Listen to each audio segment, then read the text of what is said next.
করেছিল, বাচ্চা ছেলেকে পর্যন্ত গায়ে হাত দিয়েছে। এক ভদ্রমহিলাকে ঠেলে দিয়ে তিনি মারা গেলেন।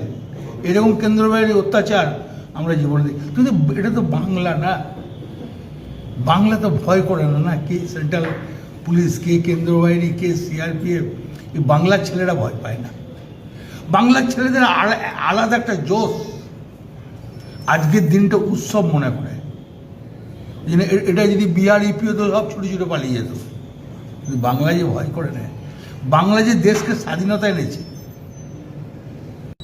তারই লিডারশিপে পরিকল্পিতভাবে আমাদের কর্মীদের ঘরবাড়ি ভেঙে দেওয়া, আমাদের কর্মীদের উপর আক্রমণ করা, ঘরে ঘরে গিয়ে মহিলাদের উপর টর্চার করা, সিএপিএফকে নিয়ে যে গুন্ডামি করছে, এটা আমরা আমাদের রাজনৈতিক জীবনে কখনো দেখিনি। পুলিশের কোনো নিরপেক্ষতা নেই। এখানে দু একজন অফিসার আছে, আমি সকলকে বলবো না, দু একজন পুলিশ আছে যাদের কোনো নিরপেক্ষতা নেই, যারা কমিশনের দালালতি করছে, আর কমিশনেরও কোনো নিরপেক্ষতা নেই। যার কারণে তারপরেও আমি মনে করি যে যতই যাই করুক, পুলিশ ব্যবহার করুক, ইউজ করুক, সেন্ট্রাল ইলেকশন কমিশন যাই করুক না কেন, শেষ হাসিটা কিন্তু বাংলায় তৃণমূল কংগ্রেস হাসবে, ভাঙড়ে তৃণমূল কংগ্রেস। গতকাল রাতে আইএসএফের কয়েকজনকে মারধর করা হয়েছে বলে অভিযোগ তৃণমূলের দিকে। আমাদের রাজ্জাক ভাইকে ৬২ বছর বয়স, তাকে ব্যাপক মারধর করা হয়েছে। সে হসপিটালে অ্যাডমিশন হয়ে আছে। তার স্ত্রীকে মারধর করা হয়েছে, তার বাড়িতে ঢুকে ঘরবাড়ি ভাঙচুর করা হয়েছে। এটাই হচ্ছে ঘটনা। আইএসএফ এর কর্মীরা এই নোংরা খেলা করেছে।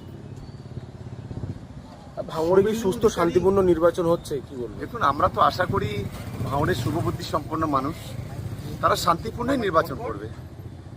যারা এখানে মস্তানি গুন্ডামি করবে, মানুষ তার বিপক্ষে যাবে। আমরা চাই, আমাদের দলীয় কর্মীদের বলবো, একদম মাথা ঠান্ডা রেখে মানুষই শেষ কথা বলবে, মানুষই হচ্ছে গণদেবতা, কোথাও কোনো ঘটনা যেন না ঘটে, এটা আমরা চাই।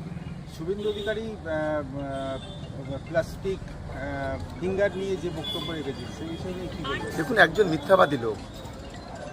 আসলে এ নিজের টিআরপি বাড়ানোর জন্য এ সব কিছু করতে পারে। এ নিজের ভাইকে বলে দিতে পারে, নিজের বাপকে বলে দিতে পারে, এ সব কিছুই করতে পারে।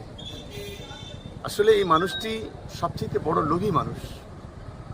এর মিথ্যা কথা বলা একটা পেশা। এর অ্যাটিটিউড, এর ব্যবহার, এর আচার আচরণ আপনি দেখবেন কোনো সুস্থ, কোনো স্বাভাবিক মানুষের মতো নয়। ও যখন কথা বলে, ওর মুখের দিকে তাকাবেন যে একটা অর্ধ পাগল বলে আমরা মনে করি। ফলে এর কালচার হচ্ছে বিভিন্ন ধরনের অভিযোগ করা, বিভিন্ন কৌশল অবলম্বন করা, পলিসি করা, এবং এটাই হচ্ছে এর কাজ। ডায়মন্ড হারবারে আইপিএসের ভূমিকা নিয়ে কি বলবেন? দেখুন, আমি একটু অবাক হয়ে গেলাম যে উনি এখানে এসেছেন আইন শৃঙ্খলার ঠিক করতে, ইলেকশন নিরপেক্ষ এটা করতে, নাকি উনি এখানে এসে ডায়লগ দিয়ে, শোলে বইয়ের মতো ডায়লগ দিতে এসেছেন। ওনাকে বুঝতে হবে এটা হচ্ছে বাংলা। আমরা বাঙালি সব সহ্য করতে পারি, কোনো বুটের দাপট, কোনো পুলিশি অত্যাচার আমরা সহ্য করতে পারি না। যে কাজটা উনি যেভাবে গিয়ে জাহাঙ্গীরের বাড়িতে গিয়ে যেভাবে উনি যে ডায়লগ মেরেছেন লাইমলাইটে আসার জন্য, এটা কখনো ঠিক না। একজন পুলিশ অফিসারের পক্ষে এটা কখনো ঠিক নয়। এটা বাংলার মানুষ সমর্থন করে না।